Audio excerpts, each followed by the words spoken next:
This is Mallaig, the end of the line in the West Highland Railway. And the first time I came here when I was a boy, the fare was 9 shillings return. I travelled half fare at 4 and 6. That was a Sunday excursion train, left at 10 in the morning, came back at 11 o'clock at night, except that I wasn't coming back.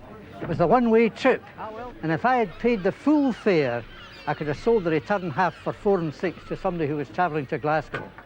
Because this bit of the West Highlands, it's always been a very busy place for people coming or going. If you want to continue by road, the only way you can do it is to cross on the ferry to Armadale in the Isle of Skye.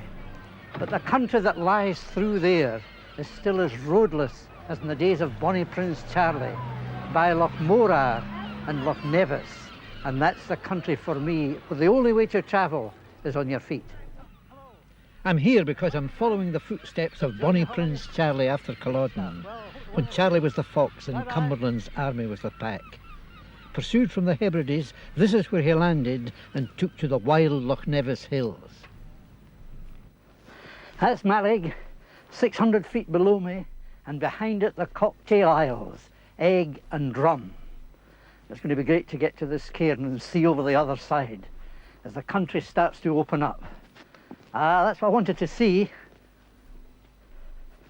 That's Loch Morar, the deepest loch in Scotland, over 1,000 feet deep, leading into real wild roadless country, very, very hard walking. The real key to the country is the loch that runs parallel to it. That's a freshwater loch. This is a sea loch. Loch Nevis, and it was a complication of this country that was the saving of Bonnie Prince Charlie. Well, remember, Prince Charlie had been in the Hebrides. Dressed up as a woman, Flora MacDonald's maid, he'd managed to escape from Skye. He walked across the Cuillins, and the chief of the Mackinnon took over with his son and 4 oarsmen. They rowed across the Sound of Sleat in the dark to land here at Mallaig Beck, just a wee bit round the coast from Mallaig. 4 o'clock in the morning they arrived, and the whole coast was just absolutely alive with troops. They couldn't have arrived at a worse time. They spent 3 nights without any cover, and the big disappointment to Charlie was that he was finding help very difficult to get, and the reason was such a campaign of terrorism had been waged that those who wanted to help Bonnie Prince Charlie were frightened to do so in case of reprisals against their people.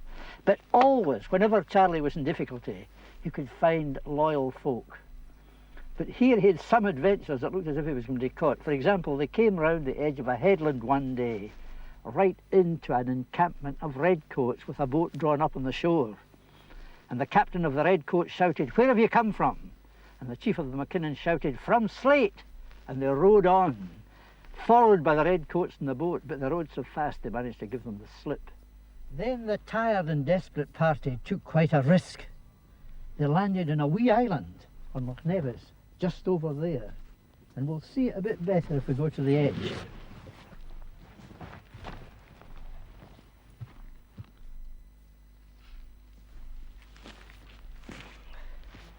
Well, the real reason for taking the risk and landing in the island was so that some of the party could stay there while the chief of the Mackinnon went ashore to try to persuade Clanranald, who lived a mile up the coast, to help Charlie.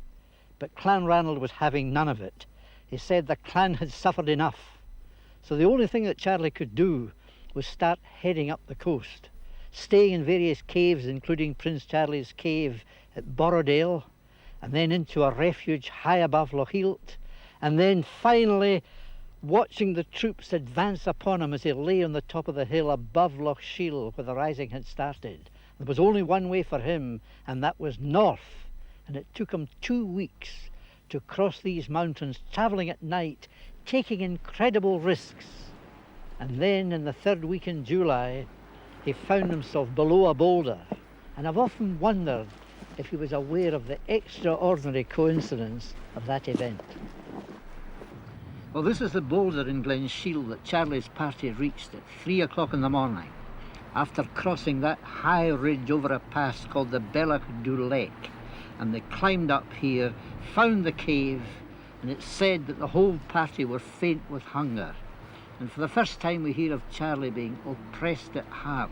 He was feeling low that day, And the extraordinary thing is that he had landed right at the very spot where his father's hopes to win a crown for himself had been dashed in 1719, because this was the site of the last Jacobite battle.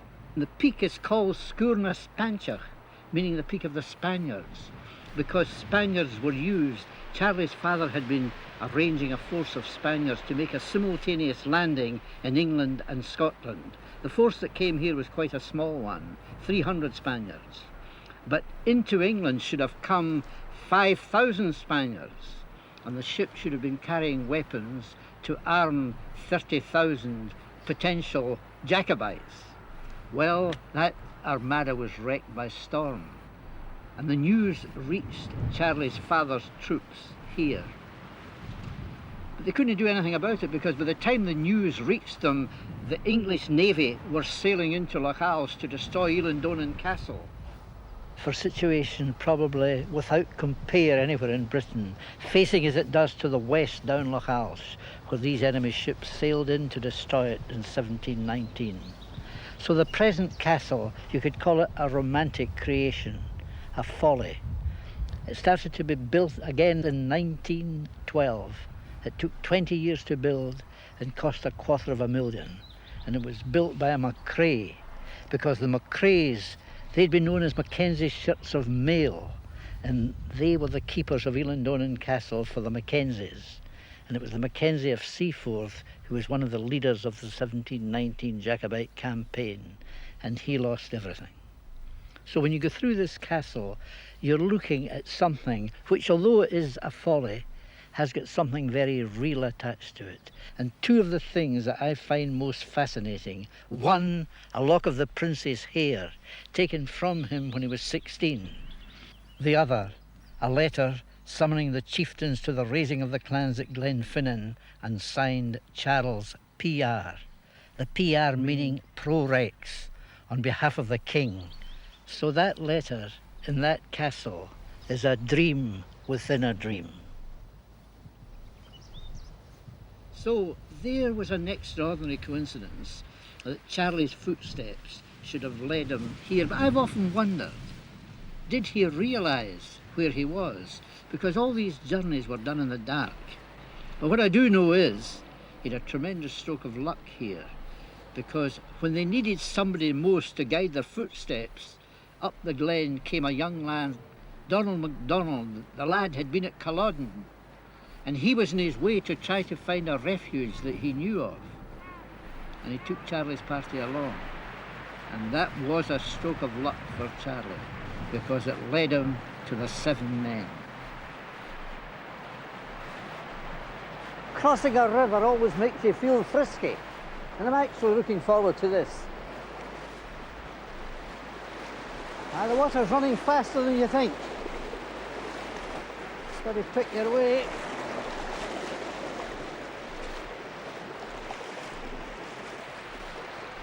That's the stuff. Oh, that was easy. This is still the bed of the river. Because it's fairly low, it's exposed, so you know what it's like walking over it.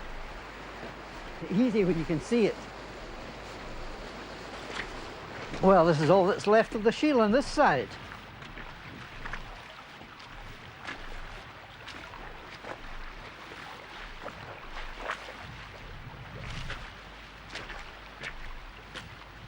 Nothing to it.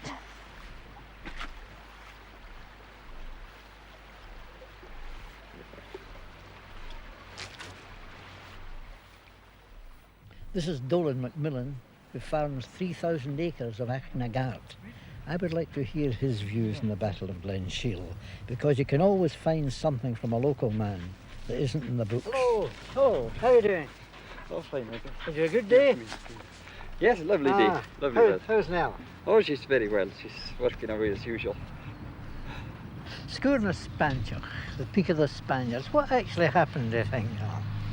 Well, as far as I hear, they just lost the battle and had to clear out over the Bjalchna span, which is up here. So they climbed right over the ridge there? They climbed over the ridge and then proceeded to go down Glen Lake to try and avoid anything that was meeting them in the glen, down this glen, if the English troops had come in off the boats in the loch. And think this was the idea anyway, to go down Glen Lake and try and get back to their boats that way. And they weren't successful? They weren't successful because the boats had been captured, I think, by then. They had come in and bombarded the Eilean Donan and sort of closed up that outlet for them. But how did it come about that they didn't provide the covering fire that they were supposed to be giving? Well, nobody's very sure of that, I think, but I suppose it was every one of them. They just sort of scattered when the English troops met them, and they used these mortars. First time they were used against Highlanders, I think, and probably, I don't know, but the Spanish, perhaps them as well. Well, they'd be absolutely petrified at this new weapon. Well, I would think so. They were there. Them. They were just up on the knoll there, and there's little breastwalls, and these things were fighting over the top of them, as far as I understand. It was a kind of funny place for a battle in some ways. Well, it was a bit abortive. They were meaning to go on, I think. It wasn't this story. The English got word of this before the thing sort of got off the ground. They were going to go on through by Invergary, I think, weren't they, and pick up more men there. And they sort of ran into trouble when they got to the end of the glen. My uncle was draining up here, and he found some of these musket balls from the battle, and that's in there. Musket. That's what I came for, to feel contact with the ground and the people of the place, the excitement of living history as in these bullets. I took my leave of Dolan Macmillan and went the way Charlie went, to Glen Moriston.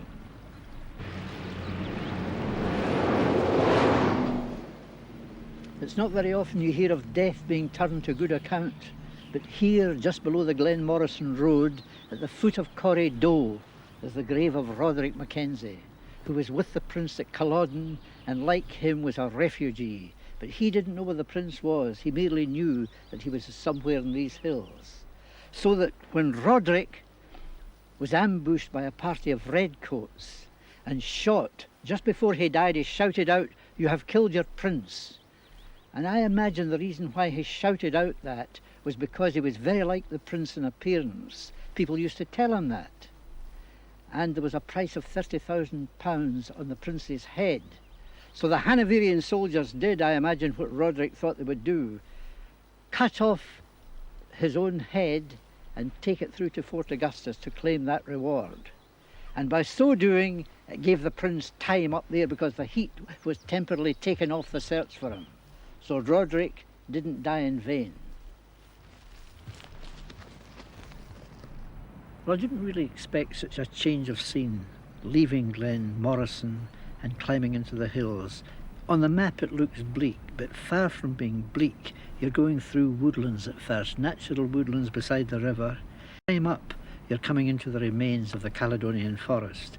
You can just see the grey stumps of the trees, and I imagine these were burned down at one time, probably to make grazings for sheep, although a few old stalwarts are still standing. And one of the joys is the way the scene keeps changing, because what you're doing is you're following the river Doe and then curving up below a peak called Ann Reith, which means the Ram. And at the junction of Burns, you've got to be sure to take the middle corrie. But it's very easy to find because there's a wee bridge there. And when you turn the corner, you're facing the main corrie, a great amphitheatre of rocky hills. And today, it's just a perfect day to be here with a warm sun. Everything's very dry. This is one of the driest summers that anybody can remember here.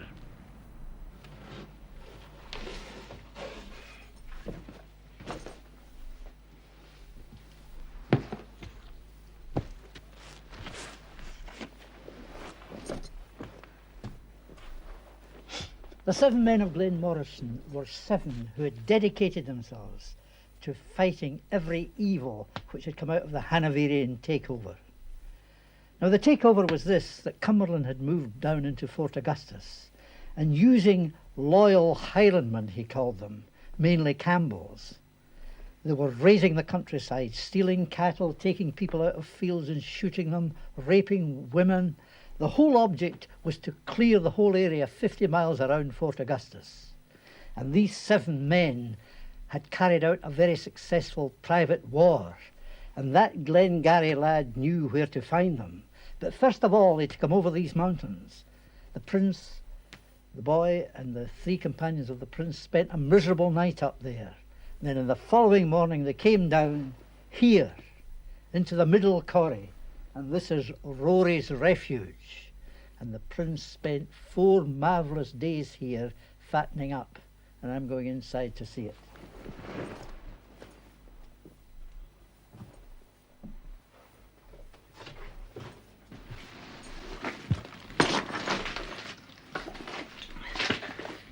Well, the prince described himself as being as comfortably lodged as in a royal palace, with a fine purling stream close to his bed. And he certainly did well, because he was being fed on mutton, ox meat, whisky, cheese, butter. And I believe he was very fond of cooking. He loved to stir the soup. I can imagine him here, tanned like a gypsy, wearing an old black kilt and a hanky around his head to keep the midges off, because apparently it was pretty bad for midges at that time. And lots of things were done, but I think the most interesting thing is that he said that this was the first Privy Council that he'd established since Culloden, and the Privy Council were the 7 men who swore an oath of fealty to him, but they would never divulge where he was. They would stick by him at all times and see him through. Very, very solemnly done. There was also a lot of humour, because they loved to talk to the prince about his future and about his girlfriends. And the prince had taught himself to speak Gaelic, and they found him a great companion. He was apparently never known to complain here. Small wonder. However, utopia came to an end, because inside the 4 days they heard that Black Campbell was only 4 miles away, rounding up cattle and heading this way. So there was only one way to go, and that was over that ridge, climbing up to 3,000 feet again.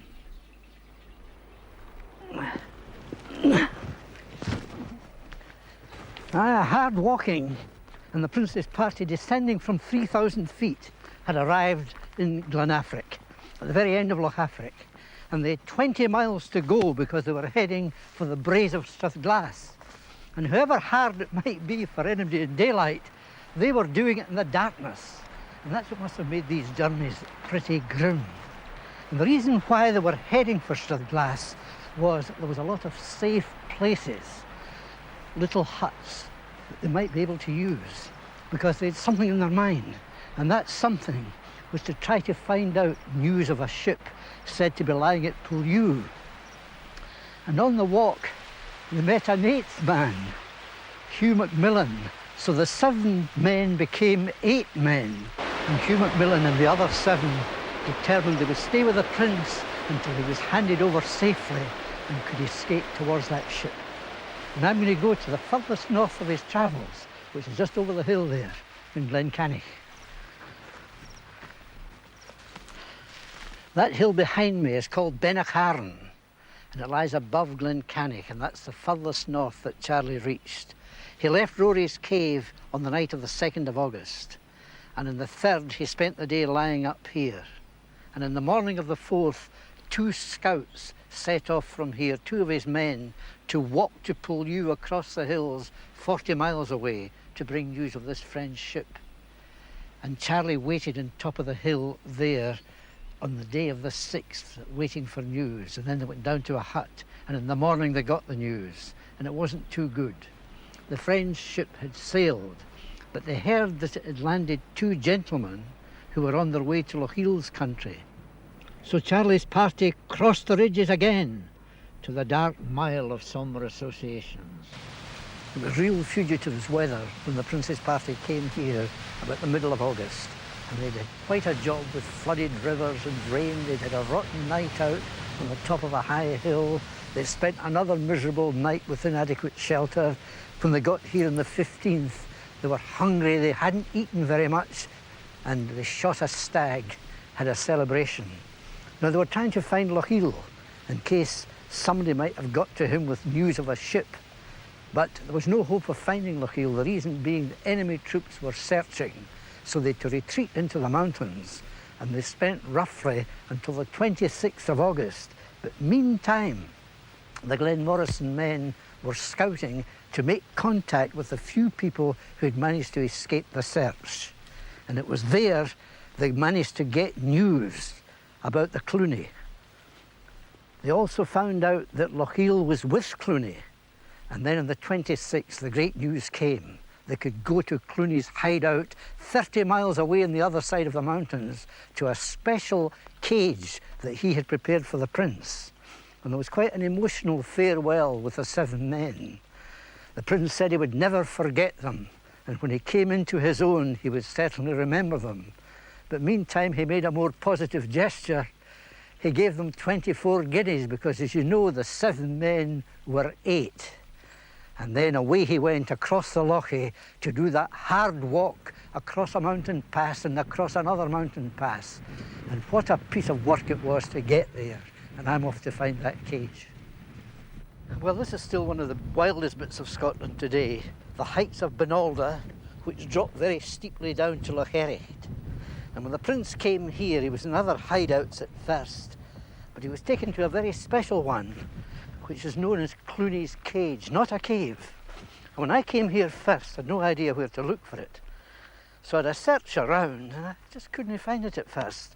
And the clue to it came in the Cluny charter chest, that it was on the southern spur of Binalda, very remote mountain, also that it was below a rock face, that it overlooked a beautiful bay and had a superb outlook above this bay. The one thing that was missing was it was supposed to be surrounded by holly, a thicket of holly. Well, there's plenty of evidence that there's been trees here, but of course Scotland's become much barer since that time. Cluny Macpherson, the chief of the Macphersons, wanted to make this hideout as good as it could possibly be because he was frightened for the prince's health in case he might be compelled to have a very long stay here. The prince was trying to get to France unsuccessfully. There was no word of a ship. It looked as if it would be impossible to hire one. So the idea here was to contrive something better than a cave. A well-provisioned place, snug inside its cover of holly. This is the downstairs part of the double-storied cage, the servants' quarters. At least a bit of them, because this ledge leads along, and yes, it's there, because the charter chest talks about the bottom compartments for cooking and for sleeping. And up here in the top, built out a floor, and right round it, a bower of branches to give cover, shelter, concealment. Ah, well, I wonder what it was like being in here with the bower over you, playing cards, everybody relaxed, plenty to eat. It looked as if they were here for a long time. And then the news came through on the 13th that there was a ship lying at Loch na Ua, the very place where Prince Charlie had landed on the mainland, waiting for him. And Charlie set off that night with the others and did the walk from here right through to the west coast between the 13th and the 19th, 6 days. Now, even a good walker today would find that quite an accomplishment, especially as they had to be very careful because the country still held enemy. But they did a lot of the walking in daylight because they knew that they didn't linger too long. And on the early morning of the 20th of September, they sailed away forever. Charlie sailed away forever anyway. He never saw Scotland again. What he probably didn't realise at the time, though, he intended to come back and carry on the campaign. But he didn't realise that the best days of his life were behind him, namely the 5 months he spent in the Heather, because he was always surrounded by loyal people, men who gave everything for him. A lot of them died for him later, including Dr. Cameron, who was here with him, who brought him here. And getting here was a great story too, because they had to cross the Great Glen at its most dangerous time.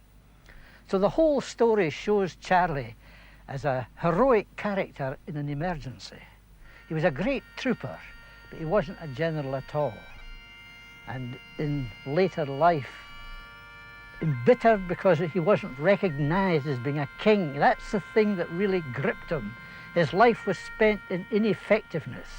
And yet at the end of his life, if he heard bagpipe music, especially the strains of Lochaber no More, he would break down into tears, thinking of the fate of his brave Highlanders. Maybe the best thing that could have happened to Charlie would have been if he'd stopped a bullet, and then he would have been a legend.